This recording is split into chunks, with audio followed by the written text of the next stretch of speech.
जय हरी. एकादश स्कंध भाग 211. 29व्या अध्यायाच्या शेवटी नाथ महाराज आपल्याला उपदेशाचं मुख्य लक्षण सांगतात. उपदेशाचं मुख्य लक्षण असं: वाणीमध्ये भगवंताच्या नामाचं कीर्तन, शरीरानं त्याचं नित्य भजन आणि मनानं सर्व काळ त्याच्या स्वरूपाचं अनुसंधान. कुणी ज्ञानी म्हणलं तर श्लाघ्यता मानू नये आणि कोणी मूर्ख म्हणलं तर राग येऊ देऊ नये. हीच ज्ञात्याची उत्कृष्ट स्थिती आहे. शरण येणाऱ्या शिष्याला आपल्यापेक्षा कमी समजू नये. सद्गुरूंना सर्व प्राणीमात्रांमध्ये निरंतर ब्रह्मच दिसतं, म्हणून शिष्यालासुद्धा पूर्णपणे पूज्यत्वानं पाहणं हेच गुरुत्वाच्या पूर्णपणाचं लक्षण आहे. तान्ह्या मुलाचा कळवळा जसा आईला येतो, तशी शिष्याच्या खऱ्या हिताची कळकळ गुरुला असली पाहिजे. यालाच शुद्ध सद्गुरूपणा म्हणतात. अशी भूमिका ठेवून ज्ञानी जेव्हा शिष्यांना उपदेश करतो, तेव्हा तेही त्वरित गुणातीत अवस्थेला पोहोचतात. संतांचं जीवन अलौकिक असतं. गुणातीत झाला तरी गुरुचरणांवर त्याचं विलक्षण प्रेम असतं. बद्रिकाश्रमाला गेल्यावर श्रीकृष्ण पुन्हा आपणास भेटणार नाहीत असं मनात येऊन उद्धवाला गहिवरून आलं. त्यानं श्रीकृष्णाला प्रदक्षिणा घातल्या आणि चरणांवर मस्तक ठेवताना त्याच्या डोळ्याला धारा लागल्या. इतरांचा स्नेह बाधक असतो, तसा सद्गुरूचा स्नेह बाधक नसतो. पतिव्रतेची विषयवासना निःशेष नाहीशी होऊन ती जरी म्हातारी झाली तरी आपल्या पतीशी वियोग व्हावा असं तिला कधीच वाटत नाही. तसंच निःशेष निर्वासन बनून जीवनमुक्त झालेला उद्धव गुरुप्रेमानं व्याकुळ झाला. एकीकडे सद्गुरूची आज्ञा म्हणून तिथून जाणं जरूर होतं, परंतु श्रीकृष्णावरील प्रेम त्याला मुळीच जाऊ देईना. त्यावेळी त्याच्या अंगी अष्टसात्विक भाव उमटले. त्याचा भाव पाहून श्रीकृष्णाला परमानंद झाला आणि त्यानं आपल्या चरणीच्या पादुका त्याच्या स्वाधीन केल्या. उद्धवानं त्या मस्तकी धरल्या आणि श्रीकृष्णाला नमस्कार करून तो निघून गेला. पुढे विदुर उद्धवाला भेटले आणि त्याने श्रीकृष्णाच्या निर्याणाबद्दल ऐकलं. ते सांगताना उद्धव अत्यंत शांत होता. त्यावरून तो जीवनमुक्त झाला असं विदुरानं ताडलं. इकडे एका व्याधानं मृगच आहे असं समजून बाण मारला. तो श्रीकृष्णाच्या पायात रुतला. त्याच सुमारास मैत्रेय तिथे आला. त्याला श्रीकृष्णानं ज्ञानोपदेश केला.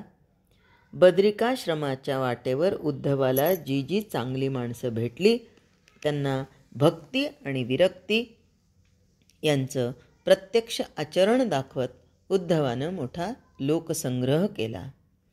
अनेक लोकांना त्यानं परमार्थाच्या मार्गाला लावलं. अशा रीतीनं पुष्कळ वर्ष लोकोपकार करून तो ब्रह्मस्वरूपात विलीन झाला. श्रीकृष्ण उद्धवांचा हा भक्तिसाररूपी संवाद म्हणजे वेदोपनिषदाचं रहस्य आहे.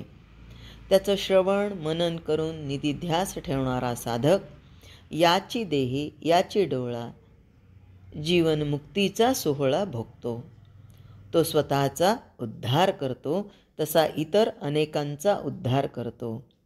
शेवटी नाथ महाराज म्हणतात की या गहन ज्ञानाचं व्याख्यान करायला सद्गुरू जनार्दन सहाय्य झाले. स्वतःचं जे मीपण ते देखील जनार्दन रूप झाल्यानं एका जनार्दन अशा नावानं हा ग्रंथ तयार झाला.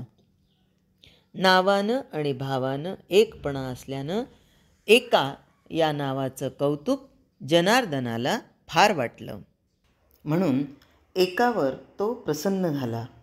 आता सद्गुरूंना एकेरी म्हणताना जे आपलेपणा आहे, जे प्रेम आहे, स्नेह आहे, ते आपल्या लक्षात येतं.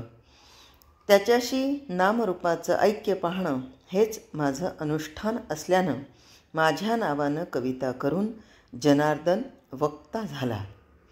ग्रंथ मराठीत आहे म्हणून त्याची हेळसांड करू नये. त्यात रोख ठोक परमार्थ भरलेला आहे. स्वतःच्या कल्याणाकरता साधकांनी त्याचं मनापासून सेवन करावं असं नाथ महाराज म्हणतात. माझे स्वरूपी ज्यांचे चित्त, हे श्रीकृष्ण उद्धवाला सांगतात की माझे स्वरूपी ज्यांचे चित्त अखंड जडले भजनयुक्त, त्यासीच बोली जे मदभक्त, तेची संत सज्जन, तेची संत सज्जन. आणि म्हणून भिन्न रूप भिन्न नाम, भिन्न रूप भिन्न नाम, भिन्न स्थिती भिन्न कर्म, भिन्न रूप भिन्न नाम, भिन्न स्थिती भिन्न कर्म, जग देखताही विषम, मदभक्ता सम मद्भावो, मदभक्ता सम मद्भावो. आणि इथेच 29व्या अध्यायाला पूर्णविराम देत 30व्या अध्यायाकडे वळताना या अध्यायामध्ये काय आहे तर हा आणि पुढचा अध्याय मिळून भागवताच्या 11 स्कंधाचा उपसंहार आहे.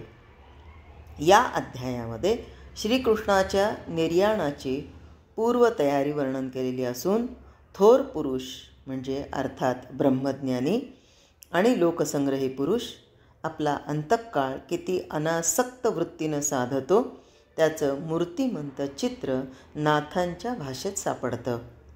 लहान थोर स्त्री पुरुषांना इतकंच नव्हे तर मुक्या प्राण्यांना देखील सौंदर्यानं मोहून टाकणारे आपलं हे जे शरीर ते श्रीकृष्णानं कसं सोडलं त्याचं मोठं गूढ परीक्षित राजाला पडलं. आता इथेही पुन्हा एखाद्याला प्रश्न पडेल की आत्तापर्यंत परीक्षित राजा ऐकला नाही, इतके अध्याय होईपर्यंत सुरुवातीला ऐकलेलं आमच्या लक्षात नाही, मग आता परीक्षित राजा इथे कसा आला? तर पुन्हा एकदा उजळणी ती अशी की श्रीमद भागवत हे खरं चतुश्लोकी भागवतातून तयार झालेलं. चतुश्लोकी भागवत हे पहिल्यांदी नारायणाने ब्रह्मदेवांना सांगितलं. हेच चतुश्लोकी भागवत ब्रह्मदेवांनी देवर्षी नारदांना सांगितलं. हेच चतुश्लोकी भागवत देवर्षी नारदांनी वेदव्यासांना सांगितलं आणि वेदव्यासांनी याच चतुश्लोकी भागवतापासून 18,000 श्लोक, 335 अध्याय आणि 12 स्कंध असा श्रीमद भागवत ग्रंथ तयार केला. आणि तो 12 स्कंधाच्या ग्रंथामधला हा 11 स्कंध म्हणजे एकनाथी भागवत, त्याबद्दल एकनाथ महाराजांचे सद्गुरू जनार्दन स्वामींनी नाथ महाराजांना टीका करायला सांगितलेली. आणि श्रीमद भागवत हा ग्रंथ शुक महामुनींनी पुढे परीक्षित राजाला सांगितला, कारण परीक्षित राजाला श्राप लागला होता, म्हणजे शब्द बाण लागला होता. पण आता शब्द बाण हा शब्दशस्त्रांनीच उडवायचा, म्हणून शब्दशस्त्र असणारं श्रीमद भागवत हे शुक महामुनी त्याला सांगत आहेत. आणि आता हे श्रीकृष्णाने आपलं शरीर कसं सोडलं हे मोठं गूढ परीक्षित राजाला पडलं, म्हणून तसा त्यानं श्री शुकाचार्यांना प्रश्न केला. योगायोग असा होता की ज्या यादवांना हाताशी धरून श्रीकृष्णानं धर्माची घडी बसवली आणि समाज सावरून धरला, त्याच यादवांना मिळालेलं ऐश्वर्य आणि राजकीय सामर्थ्य पचणं कठीण झालं. श्रीकृष्ण बलरामांचा दाब जोपर्यंत होता तोपर्यंत ते काहीतरी मर्यादा पाळून वागत होते. तरी पण त्यांची अनीतीकडील स्वाभाविक प्रवृत्ती श्रीकृष्णांच्या लक्षात आल्याशिवाय राहिली नाही. दाब नाहीसा झाल्यावर हेच यादव विलक्षण अनाचार करून समाजात अधर्माचा धुमाकूळ घालतील याची खात्री झाल्यानं श्रीकृष्णानं स्वतःसमोर आपल्या डोळ्यादेखत त्यांना आपापसात लढवलं आणि नामशेष करून टाकलं.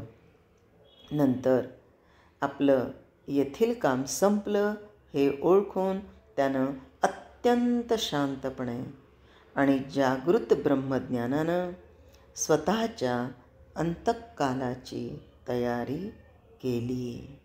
जय हरी.